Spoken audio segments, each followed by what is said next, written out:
todo negócio deve se tornar ESG. É isso ou fechar as portas. Foi o que decretou a BlackRock, uma das gestoras dos maiores fundos de investimento do mundo, e os seus 7,9 trilhões de dólares sob sua gestão. Os investidores não estarão mais dispostos a financiar negócios que não cuidam do meio ambiente, que não incluem mulheres, negros e outras minorias no seu quadro de funcionários e que não têm uma gestão transparente. Esse é um sinal para onde caminham os negócios, mas mais do que uma premissa, tem que ser uma escolha, um compromisso e uma responsabilidade. Esse podcast se propõe a falar desse novo mundo, um mundo mais diverso, mais responsável em termos de cuidados com o meio ambiente, um mundo de mais oportunidade, mais sustentável. Por meio do nosso novo posicionamento Unifeob Sustentar, acreditamos que desafios globais merecem esforços globais e que cada negócio de cada segmento, independente de onde esteja localizado, pode oferecer a sua contribuição. Eu sou Dani Rodrigues, vice-reitora da Unifeob, ao lado... Sou a Kika Figueiredo, diretora de Negócio e Tendências. Eu sou Ricardo Ciaco, coordeno os cursos da Escola de Infraestrutura da Unifeob. E juntos apresentaremos o SustentarCast. E para a gente fazer a nossa grande estreia, a gente tem a felicidade, a alegria, a honra de receber uma das maiores referências em gestão educacional no Brasil, João Otávio Bastos Junqueira. E o João, pessoal, a gente teria tantas coisas para fazer essa abertura sobre o João, mas o João é um executivo conselheiro no segmento educacional, com ênfase na participação do João na Unifeob, também no Semesp, investidor em startups, inclusive de uma food tech que produz fontes alternativas de proteínas. O João ama gastronomia, ama leitura, conhece literalmente os 4 cantos do mundo, pai de 3, né, João? Que é a sim. Oficialmente, que é a Manu, a Carol e a Gabi, casado com a Lu.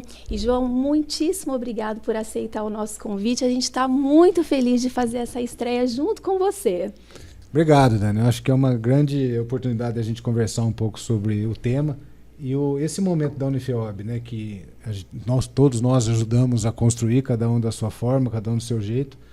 Acho que é uma grande sacada da instituição de se posicionar como nicho, e nesse momento em que o mundo vive um trade-off, né, uma escolha do que a gente vai ser dos próximos anos. Então eu acho que a Unifeob, ela se posiciona muito bem, ela sai na frente. Eu acho que o nome também ficou muito legal, Sustentar. E é isso, vamos conversar. Eu não sei se certamente não vou saber responder tudo, mas a gente vai conversar sobre tudo. Legal, João. Então, assim, eu desejo que a gente tenha uma excelente conversa nessa estreia gigante, nessa estreia, enfim, em grande estilo, porque a gente acredita que uma das maneiras de ser sustentável é produzindo conteúdo de relevância. Então, nesse momento, eu vou passar a bola para a Kika, para o Ricardo, para a gente começar essa série de perguntas para você, João. Tá, só para dizer que não vai ser questionamento, né? vai ser bate-papo. É, um Muito bate-papo. bom. Vamos lá, vamos lá. Muito bem. Mas, João, vamos lá, vou começar aqui, gente.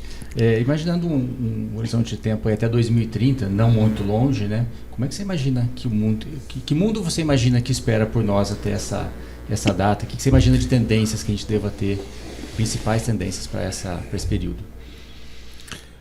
Então, o perigo da gente falar em tendência é cair na futurologia, né? Da gente tentar adivinhar as coisas. Mas eu parto da premissa que, se mantidas os atuais cenários, o móvel vai, o carro vai na inércia de onde as coisas estão indo, onde que eu acho que estão indo. Primeiro eu queria pontuar algo que eu acho que é muito interessante a gente falar, que nessas avalanches de notícias que a gente tem, e boa parte delas são notícias ruins, eu vi aí uma colinha que o Ricardo me mostrou do livro que a gente recomenda. Eu já vou antecipar um aqui, um livro que chama Abundância. Sensacional. Que é um livro que fala de que, ao contrário do que pode imaginar o senso comum, a gente está melhorando, né? Em quase todos os indicadores que você vê, o mundo melhora. Aí eu falo, mas acontece que o pessoal está com raiva na rede social, tá todo mundo... Cara, isso já tinha. A gente está só dando vazão. Mas quando você pega índices de natalidade, mortalidade infantil, expectativa de vida, acesso a saneamento, acesso à água, tem lugares que ainda está muito ruim, mas no geral, no planeta Terra, essas coisas estão melhorando, né? Tem menos gente passando fome. Então tem essa questão de que Então, por isso que eu traço uma tendência otimista sobre esse aspecto. Eu não acho de catastrofismo, de achar que as coisas vão acabar, que o mundo vai desaparecer. Eu não acho que é isso. Acho que é uma tendência muito grande da maior conscientização das pessoas, para ficar nesse tema que a Dani trouxe do ESG. Eu vou trazer um exemplo de como é que essa geração que vem vindo depois, vou me incluir na mesma geração de vocês, embora eu seja mais velho, mas vamos hipoteticamente dizer que nós estamos na mesma geração. A geração que vem na sequência, ela é uma geração, grosso modo, muito mais consciente das suas responsabilidades do planeta do que a gente foi. Eu acho que tem claro que eu não posso individualizar, mas de maneira geral elas estão mais preocupadas com sustentabilidade, estão mais preocupadas de onde vêm as coisas, estão mais preocupadas se eu preciso disso mesmo. O consumismo tende a refrear. É claro que eu não vou falar isso para quem não tem acesso às coisas básicas, mas para quem tem. Então as pessoas hoje estão menos consumistas de carro, por exemplo, estão menos consumistas de acúmulo de coisas, estão mais interessadas na qualidade de vida que elas têm, estão mais interessadas no que elas vão deixar para o planeta. Então, a minha tendência, a minha expectativa é que seja uma tendência mais otimista. Vou exemplificar um pouco disso num tema que a Dani trouxe do ESG. Para quem não está acostumado com essa sigla, o ESG é uma sigla em inglês de meio ambiente social e governança, né? O Environment, Social e Governance, que traz esses 3 aspectos que a Dani mencionou. Então, eu tenho que cuidar do meio ambiente, do ponto de vista do planeta, eu tenho que cuidar das pessoas, do social, como é que eu incluo essas pessoas, principalmente nas empresas, dos seus colaboradores e do entorno de onde elas vivem. E, para isso, eu preciso de governança, eu preciso de gestão para isso. Então, o tema da social.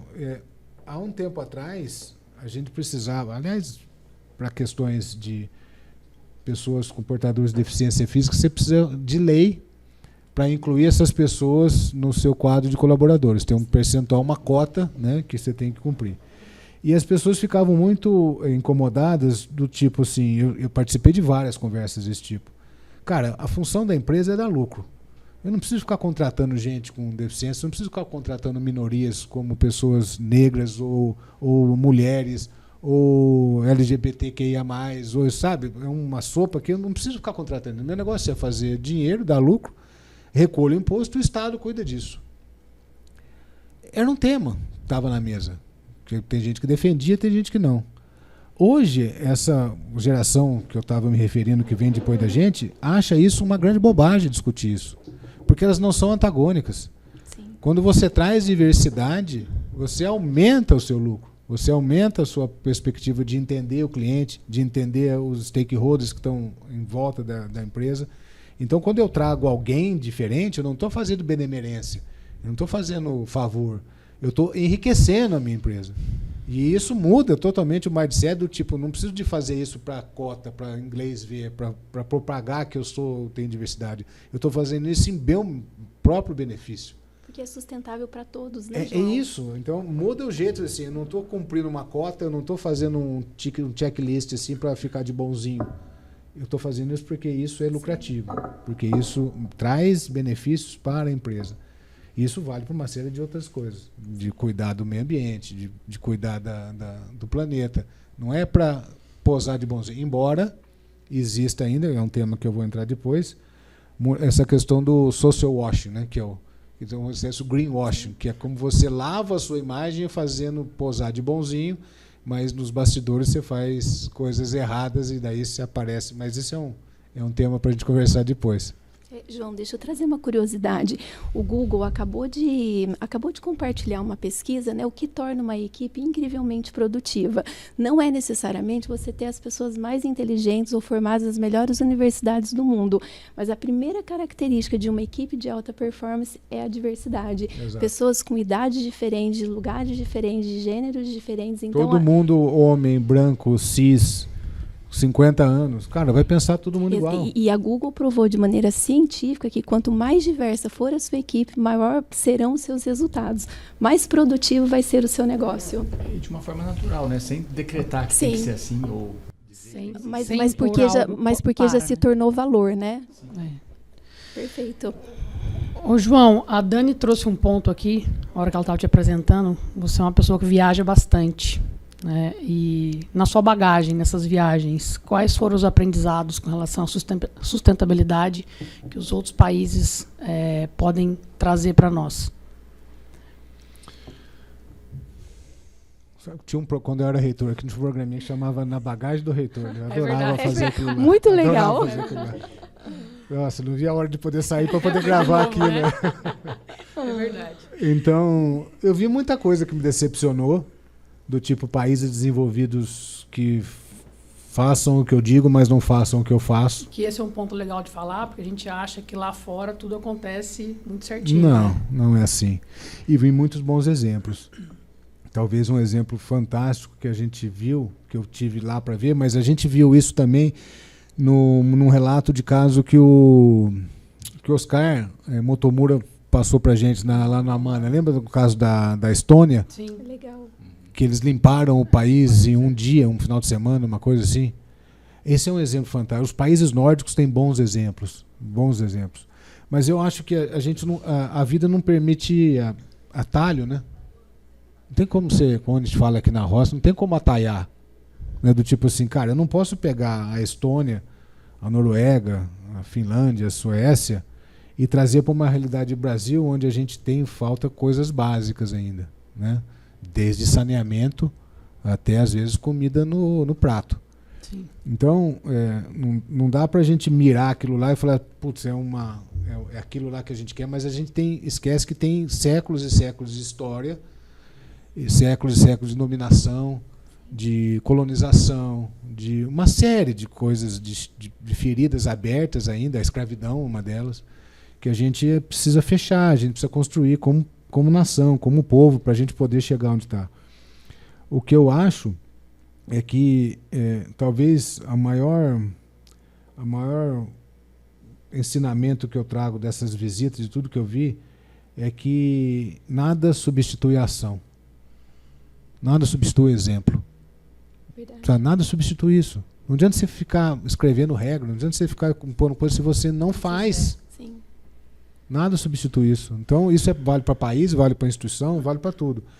E isso está na cerne nossa de cultura, de que a gente Nelson Rodrigues falava que a gente tinha síndrome do vira-lata, mas eu não acho que é isso. Eu acho que a gente tem uma latinidade, que é um lado muito legal, de sangue quente, de amorosidade, de calor. E, por outro lado, tem uma preocupação excessiva, talvez, cultural. Isso tem uma professora do INSEAD, especialista nisso, chama Erin Meyer, que fala sobre a distância cultural entre os povos. A gente é demasiadamente preocupado com o que os outros acham da gente. Vamos pensar sobre. Né? Sim. Isso é uma desgraça como sociedade, entendeu? Seja lá o que for, né? Exatamente, porque você fica como dentro de um personagem. Você nunca age aquilo que você tem que agir. Você vai agir achando, olhando na plateia, se ela está te aplaudindo, vaiando. E a interferência que você tem sobre elas é mínima, para não dizer zero. Por que eu estou transportando isso? Porque às vezes a gente fica tentando copiar coisas, e aqui dentro de casa, Brasil, a gente tem exemplos e oportunidades maravilhosas. Eu acabei de voltar à força de expressão, mas há um mês mais ou menos eu fui fazer uma viagem para o Amazonas. Eu não conhecia. Cara, eu rodei o mundo, quase. Não tanto, que eu quero viajar mais. Mas eu não conhecia Amazonas. Não conhecia Manaus. Assim.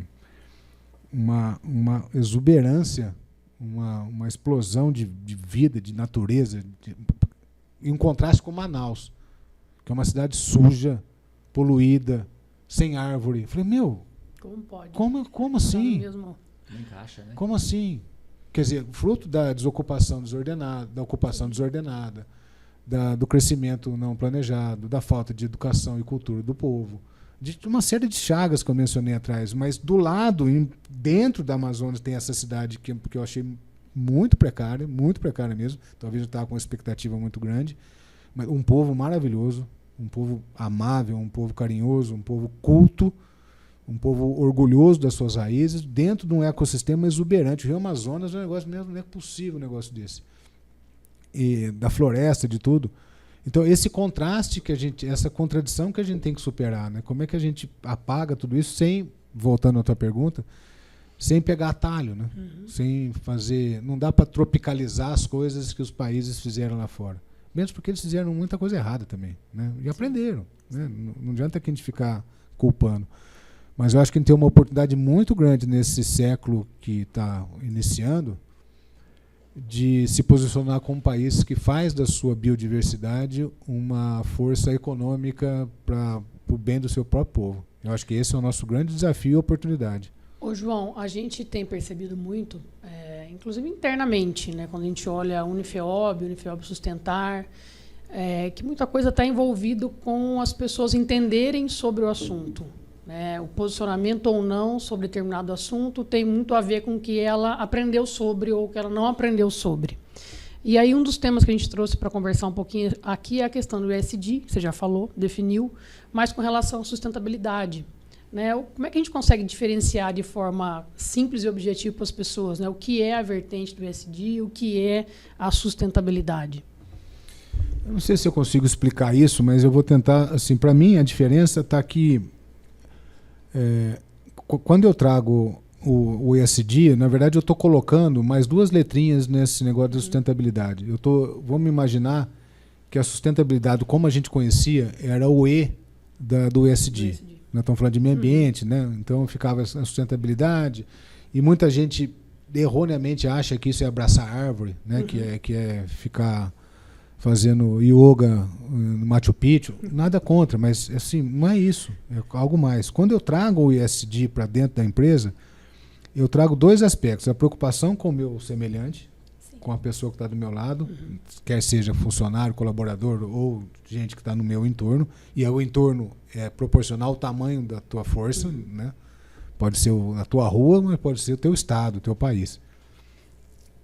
E trago para mim, que eu acho que esse é a letrinha mais importante do ESG, que é o G. Cara, se não tiver G, não adianta. O que é o G? É a governança, é o exemplo, é a ação, é fazer, é o como. Porque senão eu posso ficar às vezes hipocritamente falando coisas, mas não fazendo. Isso acontece demais. Isso acontece demais. Então o G para mim e eu acho que a gente ainda está muito engatinhando nisso. O ESG, o ESG nasceu via o mercado financeiro.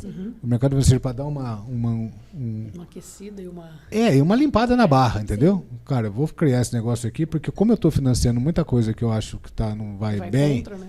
Eu vou dar uma carinha aqui de bonzinho. E só que isso pegou.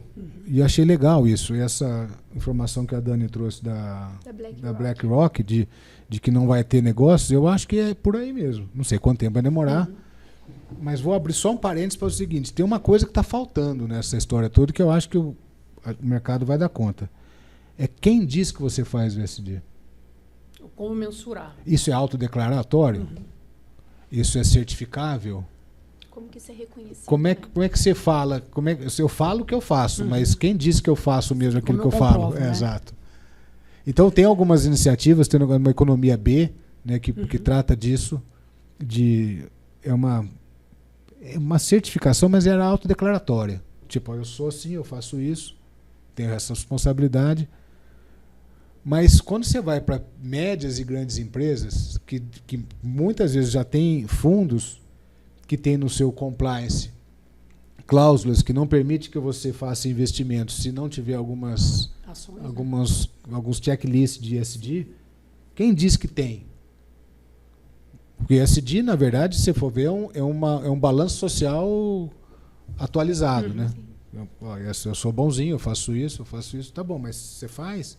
E que impacto tem isso?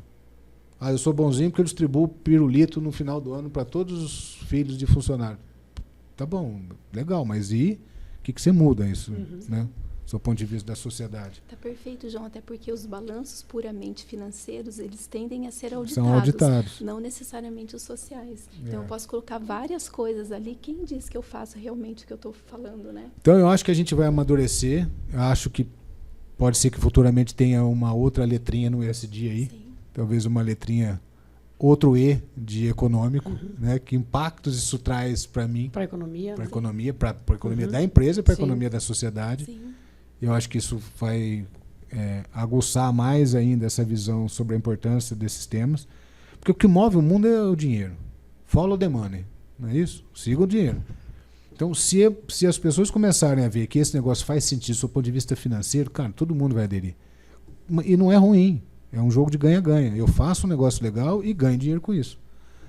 Agora, se você fala que faz e não faz, ou faz, mas você não tem benefício nenhum, chega a hora que um acionista, um dono, uma empresa fala, pô, para com esse negócio. Não dá para ficar fazendo por fazer. Mas eu acho que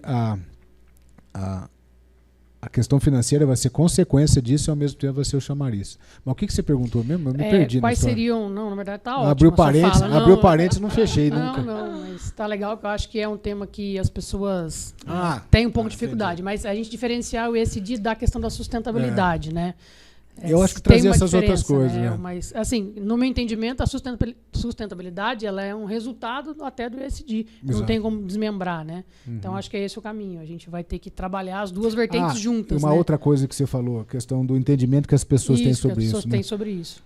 Eu acho que aí onde nós estamos. Nossa missão é essa. Exatamente. A gente quebrando esses paradigmas sobre esses temas e conscientizando as pessoas da importância. Porque o que eu ouvi, principalmente nessa época de radicalização política partidária que a gente passou não, acho que a gente incorporou isso, vai ser difícil de deixar isso de novo, então tem hora que eu não tenho nem rede social mais, tem uma pergunta, onde você acha? Você acha presencialmente? Não, eu tenho LinkedIn só. Acha na praça Porque, cara, é uma loucura esse negócio de que todo mundo que lê orelha de livro vira especialista no assunto e aí fica ditando regra para os outros e não aceita o contraditório, não aceita o argumento, não aceita opiniões diferentes e quer cancelar, quer lacrar, essas coisas. Então, uma das coisas que eu muito ouvi foi isso. Mas por que os gringos vêm falar da gente se lá eles devastaram a mata deles e mataram os nativos deles? Cara, que comparação idiota é essa? Eles fizeram isso, então eu também tenho direito de fazer? Mas que pensamento burro! Né? Já que eles fizeram, aprenda com eles que eles fizeram errado e não faça igual. Sim.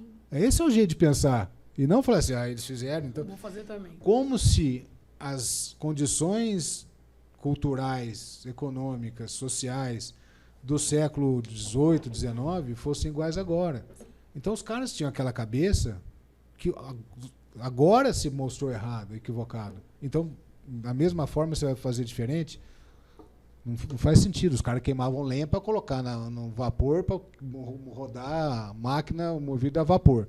Você vai fazer a mesma coisa? Hoje. Com sol aqui, com água aqui, com hidrogênio aqui, com tudo aqui. Estou dando um exemplo caricato, mas para dizer que as coisas não podem ser iguais. E, João, você sabe que dentro dessa pergunta da Kika, né? E aí, para quem está ouvindo a Gabi, gente, que é uma das 3 filhas do João, inclusive ela é uma das maiores especialistas nesse tema. É ela que eu vou chamar para vir aqui. Já é verdade. A única pergunta que eu sabia, viu, que eu falei, era essa. A Gabi precisa vir aqui. A Gabi precisa vir aqui. Então, em termos de ESG, sustentabilidade, ela é uma das referências no Brasil, palestrando para fora do país.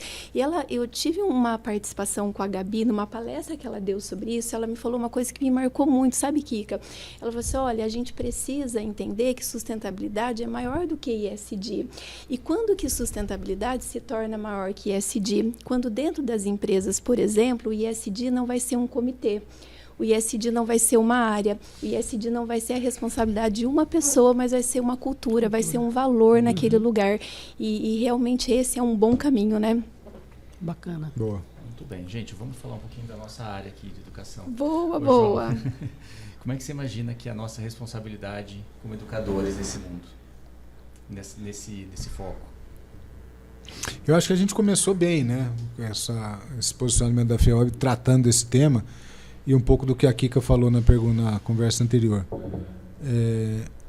É tentar influenciar e dar aos nossos alunos, dar aos nossos colaboradores, dar no S nosso, seja ele qual for, oportunidade de ter uma visão de mundo mais ampla do que simplesmente o seu mundo. E a gente tem essa responsabilidade é muito grande. É muito grande. Não é para mudar a ideia das pessoas, porque isso é uma bobagem. Você não vai mudar ninguém.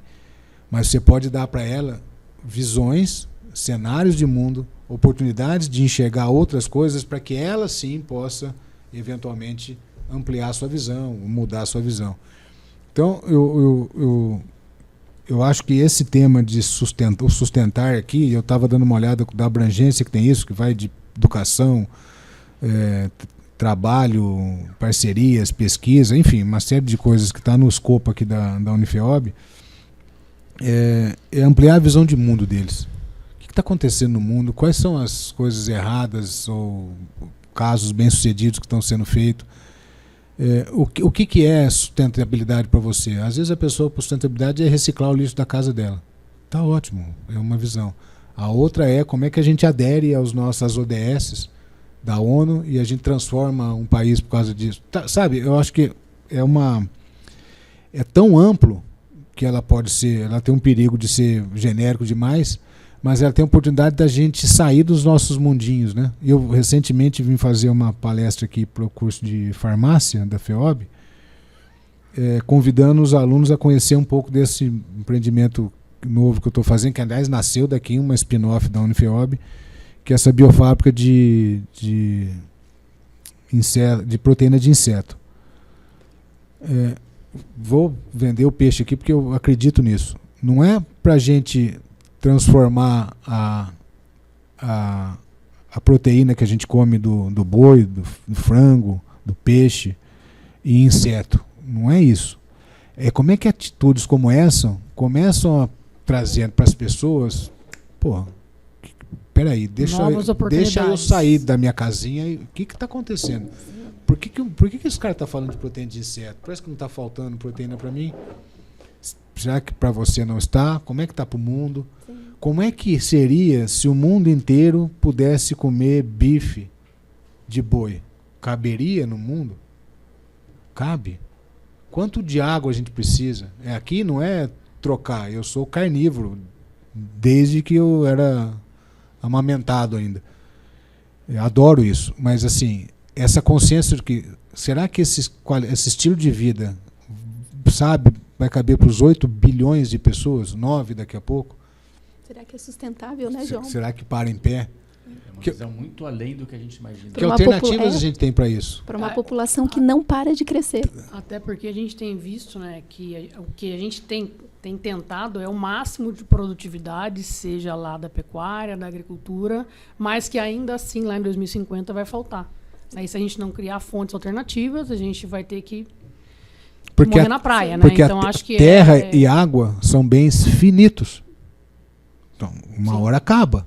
Né? Que alternativa a gente vai construir para isso? Para isso, Então, essa é um exemplo que você trouxe na pergunta dele, um exemplo que o curso de farmácia daqui da FEOB fez, de me levar lá, não como ex-reitor, mas de um empresário, de um empreendedor que está fazendo uma biofábrica de proteína de inseto. Com que perspectiva? De onde surgiu essa ideia maluca? Por que nós temos que escutar isso? E o interesse deles foi fantástico. Na verdade, quem já está fazendo isso, né? Quem já está fazendo isso? Por quê? Como é que você aprendeu, né? Por quê? Da onde veio essa ideia? Da onde veio isso? Por que os caras pensaram, né? Em Singapura, quando eu tive a primeira visão disso, foi isso, uma cidade-estado, uma ilha quase, tem um palmo de terra para plantar alface, e os caras falaram, cara, se a gente tiver uma guerra, se tiver um bloqueio, se tiver alguma coisa, vamos morrer de fome. Sim.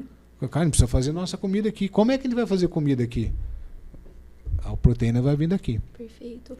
Então, só para responder, como é que a gente fala com os nossos alunos, para mim é a maior oportunidade de informação que possa ter para eles.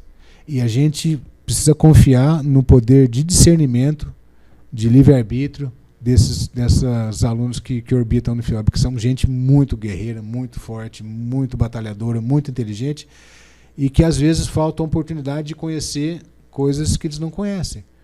O Kika acabou de falar, eu tive a oportunidade de conhecer muitos países com outras culturas. Não é todo mundo que teve a mesma oportunidade que eu tive. A minha missão como devedor da sociedade, devedor é uma palavra muito forte, mas assim, retribuidor da sociedade, é tentar passar isso para os outros, entendeu? Porque aí eu me sinto moralmente quase que equilibrado. Tipo, eu fui lá, tive a oportunidade, mas eu preciso trazer, eu preciso que as pessoas também vejam, nem que se for pelos meus olhos, né, para abrir essa visão. E hoje a informação está muito disponível para todo mundo, né? Exato. E também o nosso papel como curadores, né, dessa informação é poder dar o direcionamento também. Esse é um ponto, viu, Ricardo, que você falou de curadoria. Porque eu sou ansioso. Sim. Meu pezinho aqui não deixa eu mentir. Sou ansioso por natureza. E muitas vezes eu me vi com aquele... Agora criaram até uma palavra para isso, né? O FOMO, né? Que é o Fear of Missing Out, né? O medo de estar perdendo as coisas. Que é um acrônimo em inglês do FOMO. E aí, quando a gente começa a olhar tudo isso aqui, se a gente não tiver uma curadoria, não apenas do conteúdo, mas do direcionamento que a gente quer ir, mesmo dentro do focado, você pode se perder. Entendeu? Porque tem 1 milhão de coisas para fazer aqui. E aí eu sofro disso. Né? Eu estou aqui, mas eu estou olhando, eu estou com medo de perder alguma coisa, acho que as coisas vão acontecer e a gente sabe que a gente é absolutamente insignificante para as coisas. Né? A gente só não é insignificante para quem a gente ama e quem ama a gente. O resto... Não ia falar, quase que eu falei uma palavrão aqui. Mas porque, cara, você não faz diferença. Você faz diferença para as pessoas que você quer bem e vice-versa. Mas para isso aqui, então, calma, foca naquilo que aí sim você vai fazer diferença. Então, eu acho que é isso. Como é que a gente consegue arrumar um projeto pedagógico e gente, pessoas envolvidas de forma de fazer curadoria das coisas e não conteudista das coisas, porque conteudista é absolutamente impossível. Então, essa função de abrir caminho... significativo, né, para eles. A gente criar uma maneira de deixar as coisas significativas. Mas quem diz que é significativo ou não é a gente. Sim, são eles. São eles. A gente entendeu então você fala, que para isso eles aqui, isso aqui é significativo para você. Isso. É uma forma diferente de dizer que isso aqui é É importante, hein? Estuda para a prova. Só Mas muda é o jeito isso. de falar. Essa é uma das maneiras da gente conseguir ensinar pelo exemplo, né? E não pelo discurso. Né? Exato. É verdade, perfeito. E aí, assim, alguns pontos, né, ouvindo vocês discutirem aqui. Primeiro que a gente fala a questão da curadoria é um papel do educador hoje, porque a gente fala, por exemplo, que a gente navega na internet, mas na verdade a gente naufraga na internet, porque é tanta coisa que a gente se perde ali. Então, enquanto educador, como que a gente traz o melhor no meio de tudo isso para oferecer isso para os nossos estudantes? E tem um ponto, João, que em uma das falas suas com o time da FEOB você trouxe, que qual é o papel do educador nesse mundo sustentável que a gente merece, mas que a gente precisa. Então, a gente tem alguns temas urgentes. E isso são informações que você trouxe para nós. A gente vai ter um mundo onde você vai ter mais pessoas morrendo de obesidade do que morrendo de fome. Uhum. A gente vai ter um mundo onde as pessoas vão querer ser mais pais de pets do que ter seus filhos. Uhum. A gente vai ter um mundo onde as pessoas vão querer ter menos casa própria, menos carro próprio. A gente vai ter questão climática, a gente vai ter questão de produção de alimentos.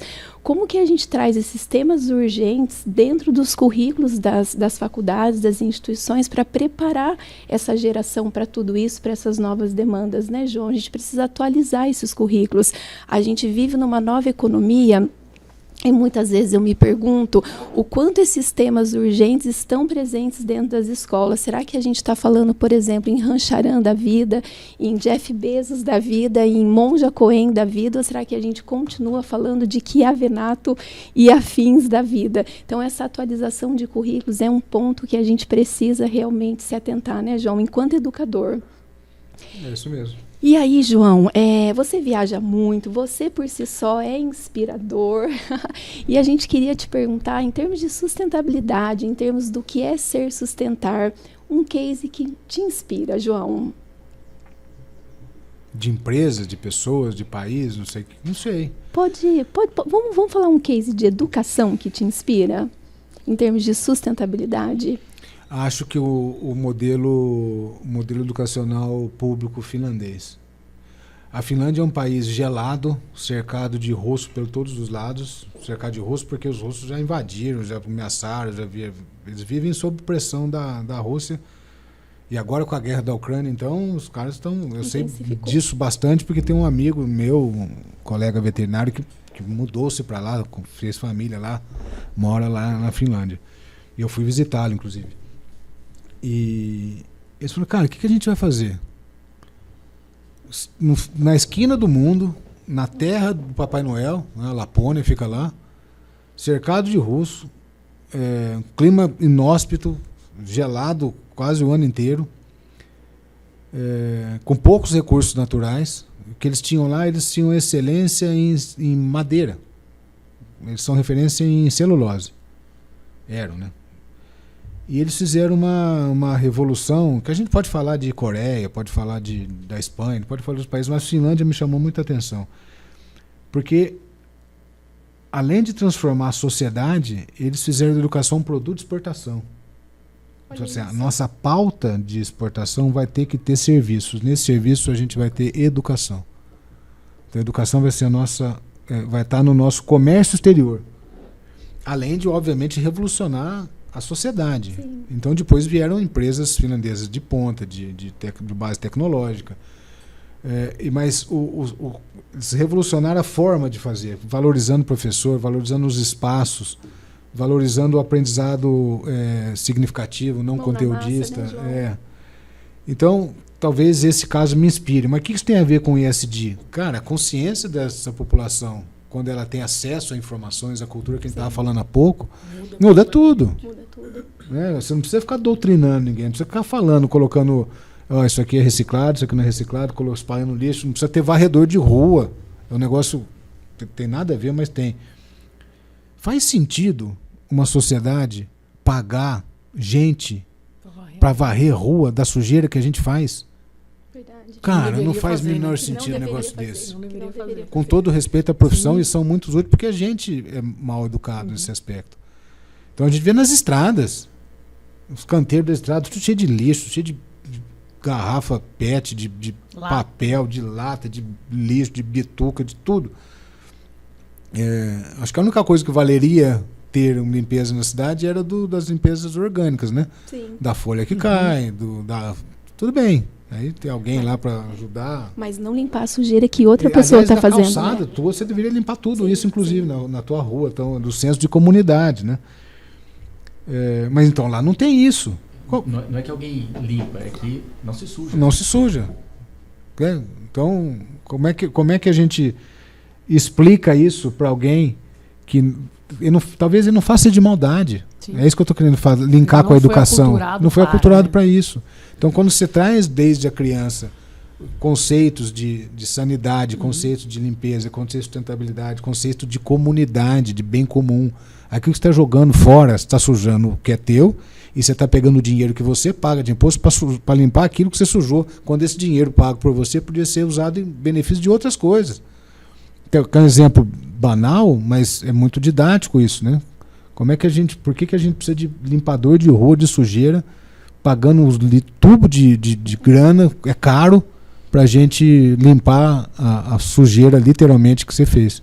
Então, aí a educação entra nesse sentido. Então, esse é um exemplo que me inspira. Eles revolucionaram o país a partir da educação, transformando a cultura de um povo e transformando a economia desse povo por meio dessa própria educação. Muito legal, vale a pena ver. E aí, tanto que a Finlândia é referência na educação, principalmente no ensino fundamental. Os caras estão... E aí eu fui visitar universidades lá. E é isso. Primeiro dia de aula, tem uma empresa júnior, joga você lá dentro. Cara, se vira. Não é se vira tipo assim, dane-se. Se vira faça. Eu estou aqui para te ajudar a hora que você errar. Óbvio que vai errar muito. É para isso que ele está lá. Senão ele tinha uma empresa real. Aí no segundo ano essa empresa já está melhor. No terceiro ano essa empresa vira empresa júnior. No quarto ano vira uma empresa real. No quinto ano o cara sai da faculdade com uma empresa tacando pau. E aí fez todo sentido. Ele já errou, ele já aprendeu. E aí, cara, fui fazer uma ponte lá, para ficar no exemplo do Ricardo, fui fazer uma ponte lá, a ponte caiu, obviamente, que era um modelo, né? Tá bom, vem cá, vou te ensinar a fazer então. O que você precisa? Você precisa estudar cálculo assim, você precisa estudar estrutura assim, você precisa estudar uma série de coisas assim. Ah, para isso que eu preciso estudar? Então tá bom, vou te ensinar. Aí o cara aprende, porque tá precisando. Porque faz sentido. Porque tá precisando, né? Aí ele aprende. Comprei uma vaca lá, a vaca morreu porque deu uma virose nela. Então você vou te ensinar. Você fez vacina? Não. O que é isso, vacina? Vou te ensinar o que é vacina. Você tem imunológico. Aí o cara fala. Faz sentido. Faz né? sentido. Então, esse sistema educacional finlandês, obviamente, tem outros exemplos muito bem sucedidos no mundo inteiro. Inclusive aqui, nosso que eu estou falando, FEOB. Sim. Tem exemplos fantásticos, mas eu estou tentando trazer para essa questão do mundo que o ESG talvez seja a ponta do iceberg de uma questão mais cultural que a Dani trouxe aqui, né? O ESG não é um departamento, não é uma sigla, não é um relatório. Isso mesmo. É o jeito da gente pensar. É um valor. E aí, voltando no começo da nossa conversa, essa geração que vem pela frente, eu acho que tem uma forma de pensar que dá mais aderência a esse jeito de pensar do que a nossa teve, do que dos nossos pais, dos nossos avós. Não porque eles eram errados, como voltando a dizer, porque para voltar lá na máquina a vapor, eram outros tempos, eram outras informações, era outro jeito de ver o mundo, era outra preocupação. Agora a preocupação é essa, então vamos encarar isso. Talvez daqui a 50 anos seja outra. Mude, né? Talvez 50 anos seja, cara, como é que eu vou para Marte às 3h15 porque eu perdi o último voo espacial? Ô, João, e eu queria emendar uma pergunta dentro da tua fala, que a gente vive um momento de mundo que, embora estejamos caminhando para um momento de mundo mais próspero, é um momento de mundo que ele é paradoxal, né, João? É como se a gente evoluísse em inteligência, mas não necessariamente em consciência, até porque os dados mostram... Então, repete aí que eu me perdi agora, ficou difícil. Como é que é? É como se a gente evoluía, João, vamos ver se eu falo do jeito que eu falei da primeira vez. Não, fala mais fácil, eu não entendi na primeira, então muda. Deixa significativo, deixa fácil o negócio. Que a gente, é como se a gente estivesse num momento muito paradoxal de mundo, né, João? É como se a gente evoluísse em inteligência, mas não necessariamente em consciência. A McKinsey, ela acabou de divulgar um dado, acabou não, gente, esse dado já tem um tempo, que diz que a gente nunca foi, embora caminhamos para um mundo de maior produção de alimento, onde pessoas vão morrer mais de obesidade do que de fome, a McKinsey divulgou um dado que diz assim, a gente nunca teve tanta capacidade de produzir alimento quanto agora, mas a gente nunca teve tanta gente morrendo de fome quanto agora. Quando eu olho, por exemplo, na questão da tecnologia, João, eu vou puxar uma pergunta que traz a questão da tecnologia na sustentabilidade. Eu, por exemplo, eu fico imaginando, né, que eu imaginava uma tecnologia que fosse, por exemplo, ajudar as pessoas a terem funções mais nobres. Uma tecnologia que tirasse, por exemplo, o lixeiro da rua para limpar o lixo que outra pessoa está produzindo. Uma tecnologia onde você não vai precisar mais de pessoas limpando banheiros, por exemplo. E aí, João, o papel da tecnologia nesse mundo mais sustentável. Como que você vê a tecnologia ajudando a gente com tudo isso? Esses dois exemplos que você deu, eu acho que não, é mais com questão de cultural do que de tecnológica, né? Mas eu não sei, Dani, eu acho que algumas ferramentas que vêm por aí, eu acho que a grande aposta é na inteligência artificial, né? Que é você fazer coisas repetitivas e rotineiras, deixando a máquina fazer isso. Eu acho que esse é um caminho. Eu sou muito leigo nisso. Confesso que eu sou leigo tanto de usuário como disso. Mas eu acho que essa questão tecnológica, ela tem uma disruptura nisso, de como é que a gente vai deixar de fazer trabalhos, eu não digo que é menos nobre, mas trabalhos repetitivos, recorrentes, rotineiros, cansativos, chatos, e é deixar a máquina fazer, a gente fazer outra coisa. Perfeito. Só que tem um problema, não cabe todo mundo. Não cabe todo mundo, esse é o ponto. Tá bom, vamos pegar alguns exemplos da nossa região aqui que tem a ver com o agro também. Até 20, 30 anos atrás, eu acho, a cana-de-açúcar aqui era cortada na mão. Então você tinha uma turba de gente que tinha um emprego sazonal para cortar no facão, literalmente, depois isso é transportado para a usina e o processo seguia. De um tempo para cá, por força de lei, que a lei às vezes tem que ter isso para mudar a cultura, isso vale para não fumar em lugar fechado, vale para posto de segurança, vale para uma série de coisas. Eu acho que devia ter mais punição, porque pelo bolso também se educa. Mas vamos voltar a esse exemplo. Então tinha, sei lá, 100 pessoas para colher determinada área. Aí foi substituído por máquina, por colheitadeira, que em vez dessas 100, agora tem 3 para fazer o mesmo serviço. As outras 97 faz o quê? Não vai ter tudo virar maquinista de operador, porque não cabe. Então a gente tem, além da gente ter que trazer tecnologia para a coisa que a gente já fez, a gente vai ter que começar a inventar não, ter outras profissões. E eu posso citar aqui uma enormidade de profissões que não existiam, que hoje existem. Podcast é uma. É verdade, podcast. O cara, o que você faz? Faz podcast. O cara ganha dinheiro com isso. Sei lá, 20 anos atrás, oi? Sim. O que é isso? Youtuber, João, conteudista. Só para voltar nisso. Então, no outro exemplo que você deu foi, As pessoas vão morrer, tem muita gente morrendo de obesidade, tem muita gente passando fome. O problema não está na produção de alimento, né? Está no acesso. Está no acesso. Então, No acesso e no como consumir, né? Sim. não, no caso da obesidade, claro. Porque é cultural também. Mas aí tem um monte de doença, né? Sim. Doença mental, doidada, ansiedade. Eu voltei a correr agora. Aí tô tirando minha ansiedade nas pistas e nas ruas. Fala, Ricardo. João, olhando para o Unifiob Sustentar agora, como é que você imagina que são os desdobramentos dessa proposta nos cursos que a gente tem aqui no Unifiob? Eu acho ser um desafio tão legal, tão legal. A gente discutiu isso há uns 10 anos atrás, né? Porque a gente discutiu isso e as coisas, nós, Unifiob, na época, não tivemos a capacidade de implantar isso, por N razões. E aí não é nenhum demérito, porque, de novo, a gente aprende, né? E eu acho que nós estamos aprendendo agora, depois de um tempo. E o grande desafio é, caraca, o que a arquitetura tem que ver com isso? O que a farmácia tem que ver? Como é que eu me enxergo nisso? Se a gente ficar olhando sustentabilidade como algo muito pelo buraco da fechadura. Quando eu olho isso pela janela, pela varanda, eu olho tudo, eu falo, cara, tem uma enormidade de coisa para a gente fazer. Está tudo interligado.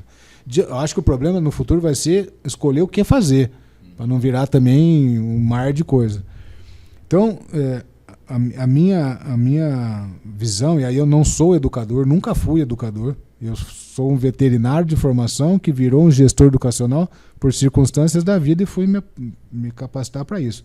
Mas nunca fui um educador, nunca me senti assim. Eu sempre me senti alguém que fica nos bastidores, dando palco para as pessoas, os educadores de fato atuarem. Então eu não me sinto capaz de falar isso, mas como curioso, como gente que vive no meio, evidente, eu sou vislumbrando que a gente pudesse ter algo, como eu acabei de dar um exemplo aqui da Finlândia. Cara, alguns exercícios do dia a dia em que eu preciso do farmacêutico para o negócio que eu estou pensando, eu vou chamar aquela pessoa, eu vou dar o exemplo daquilo que eu estou vivendo aqui. Eu acho que o exemplo meu é muito forte nessa hora, dessa startup que eu estou colocando de pé. A gente fez um processo que eu precisei de muito do pessoal da engenharia para montar os equipamentos, engenharia química, engenharia mecânica, para montar os equipamentos, porque não tinha equipamento. Então nós tivemos que desenvolver equipamento para fazer a extração da proteína, do óleo dos bichinhos, dos insetos, do tenebre, né, que é os bichos que a gente trabalha. Agora, dominado isso, eu vou precisar de biólogos e de engenheiros agrônomos para ajudar na produção dos bichinhos. Como que come, como que cresce, como que bota ovo, que genética que tem. Agora, dominado isso também, eu vou precisar de veterinário para testar os produtos que eu quero. Eu vou precisar de agrônomo para testar o adubo que eu quero. Eu vou precisar de farmacêutico para testar o óleo que eu quero transformar em cosmético. Eu vou precisar do agrônomo, eu vou precisar de um monte de gente. Então, se essas pessoas estiverem na caixinha delas, e a maioria estão, né? Eu não me serve. Cara, eu falo, agrônomo, vem cá, eu tenho esse negócio aqui, me ajuda nisso. Ah, não, eu só cuido de... Só de milho. Estou caricaturando propositadamente para mostrar a discrepância de onde que eu enxergo que as coisas vão, nessa multidisciplinaridade das profissões. E vou além. Falar isso numa instituição de ensino é meio traumatizante, mas eu acho que vai por aí. As profissões vão começar a ser cada vez mais desregulamentadas, onde vai interessar mais o que você sabe, menos do que o teu diploma. É distante ainda? É. Mas eu acho que é uma tendência, para falar das tendências que a gente falou, cara. Quer saber se é veterinário, se é agrônomo, se é biólogo? Você me ajuda nesse negócio aqui? Você sabe fazer isso? Sei. Então vamos lá. E mais, talvez no futuro, para algumas profissões, nem o diploma vai precisar. Então, instituições de ensino como a Unifiob, como as outras tantas, hoje se apoiam em algumas exigências da sociedade, nos conselhos de classe. Aqui não estou falando nada contra, não estou indo contra isso. Eu estou dizendo que eu acho que é uma tendência desregulamentar e cada vez mais as pessoas precisarem mais do saber fazer do que do diploma. Quando as coisas se encontram, ótimo. Eu tenho a prerrogativa legal por causa do meu diploma, mas eu sei fazer. Agora, quando é só ter a prerrogativa legal e sentar em cima disso e não saber fazer, e aí o que acontece é isso, né? Reserva de mercado, atraso, falta de disciplinaridade. Então vem um ato médico que não deixa outros profissionais da saúde fazer tal coisa porque isso tem a prerrogativa do médico. Mas se o cara sabia mais que você, onde está escrito isso? Qual é o problema? Qual o problema? Né? Se eu tenho um mestre de obra lá que sabe calcular uma estrutura melhor do que o engenheiro, estou sempre exagerando para criar um impacto de que é isso. Cara, por que o cara não pode fazer se ele tiver responsabilidade para isso? Então é para lá que eu acho que vai a educação. Como fazer isso? Aí é com vocês. Eu não sei fazer. Mas do jeito que está ruim. Né, do ponto de vista do significado, do papel. A educação no Brasil não vai bem. Não vai bem. O que a gente vê por aí, a FEOB é uma das raras exceções. Há outras nobres, mas tem muita gente que a gente vê por aí absolutamente... Eu mudando de assunto, tem um professor da Olin College, Ricardo. Olin College é um dos maiores colégios de engenharia e arquitetura dos Estados Unidos. Fica na região de Boston, ali do lado perto de Harvard, ali do Boston College. E ele foi reitor lá. E ele, no ano passado, que a gente foi fazer uma visita lá, ele apresentou uns dados de que mais de 50% dos egressos da universidade americana saem pior do que entraram. Olha só. Pior em todos os sentidos, inclusive financeiro. O cara sai devendo, porque lá é caro, não tem escola pública gratuita, você tem que financiar. Ou você é um atleta top, ou você é um gênio, ou para 99% das pessoas você tem que pagar. E é caro.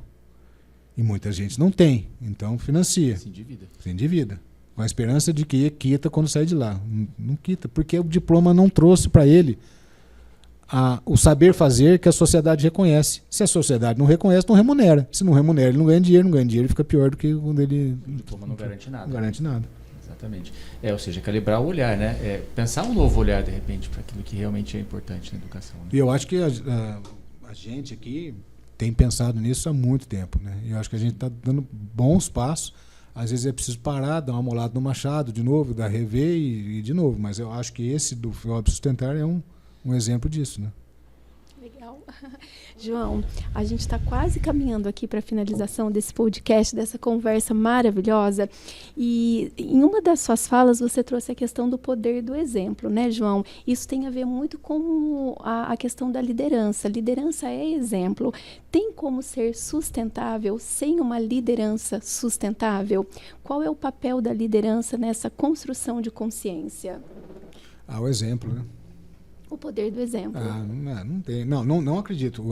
O G é o mais importante do que o E e o S, porque sem o G não tem os dois. Se você não tem uma governança, estamos falando de liderança, mas liderança não é uma pessoa, né? Liderança é a cultura, a postura que incentive as outras coisas, o resto vai ser. Então, óbvio, sem uma liderança, o líder faz as coisas, vamos para cá que vamos junto. Referência, né, João? É referência. Para mim é um exemplo, né? Não adianta falar, tem que fazer. Tem que fazer. E, gente, eu sou a louca das pesquisas, né? Tem uma pesquisa que fala que o primeiro fator que mais torna as pessoas engajadas dentro da empresa é a questão da credibilidade. Assim, o que me faz dar o meu melhor é olhar para o meu líder e entender que ele faz aquilo que ele fala. Credibilidade de fazer e falar, de falar e fazer. João, tem algum assunto que a gente não abordou aqui que você queria trazer? Tem um monte, mas não vai dar tempo.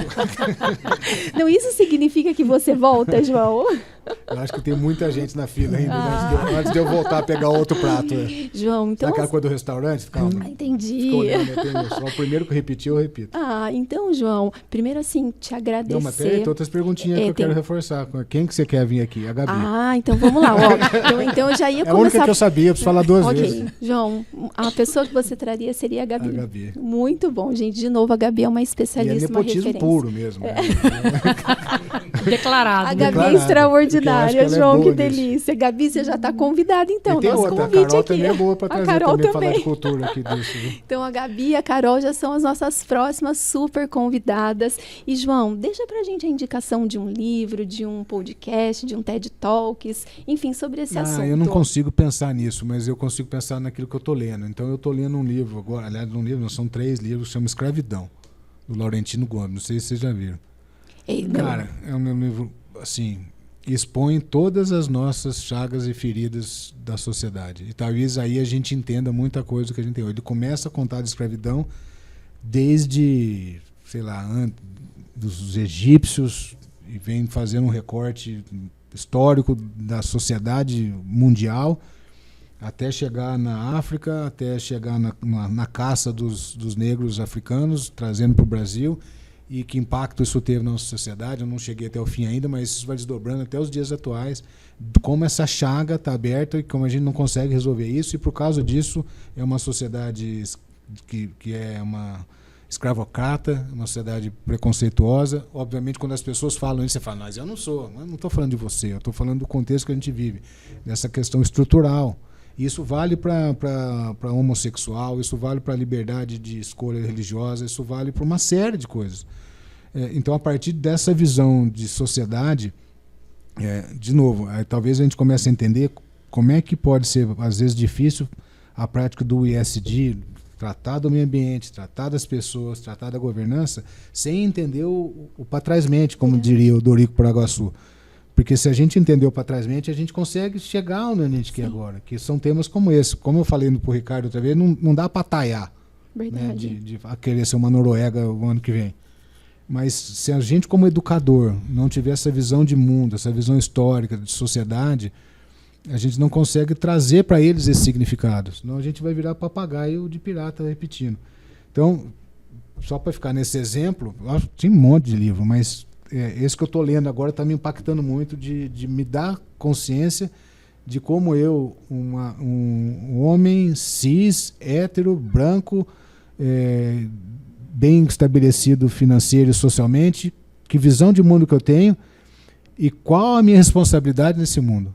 Tem uma frase que eu adoro, eu peguei, não sei de onde, mas eu adoro repetir sem causando um erro grave de não dizer a fonte. Que é assim, o que você faz com os benefícios que a sociedade te deu. Lindo, João, isso maravilhoso. É muito bonito. O que você faz com eles? Então, acho que como educador o que a gente faz com os benefícios que a vida me deu. Sensacional, João. E conta pra gente onde a gente te acha. Na Prata.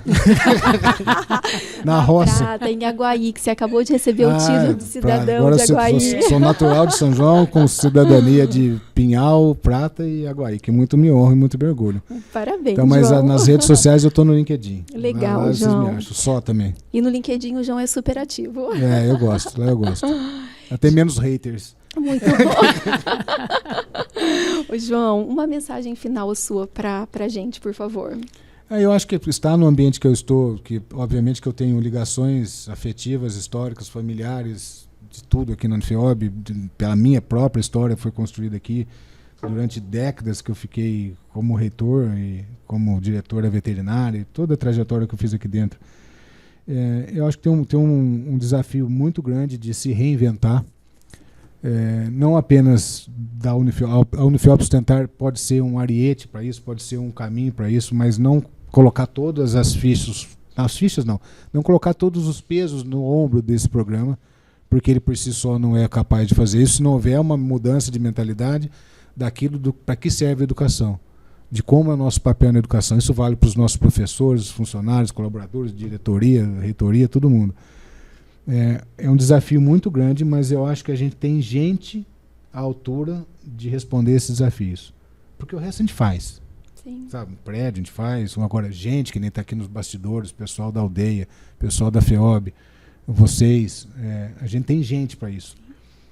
Talvez o que a gente precise é um pouquinho mais de ousadia, porque se a gente sabe que não está legal, e eu não estou falando específico da FEOB, mas a educação do Brasil não está legal, quem vai ousar fazer diferente?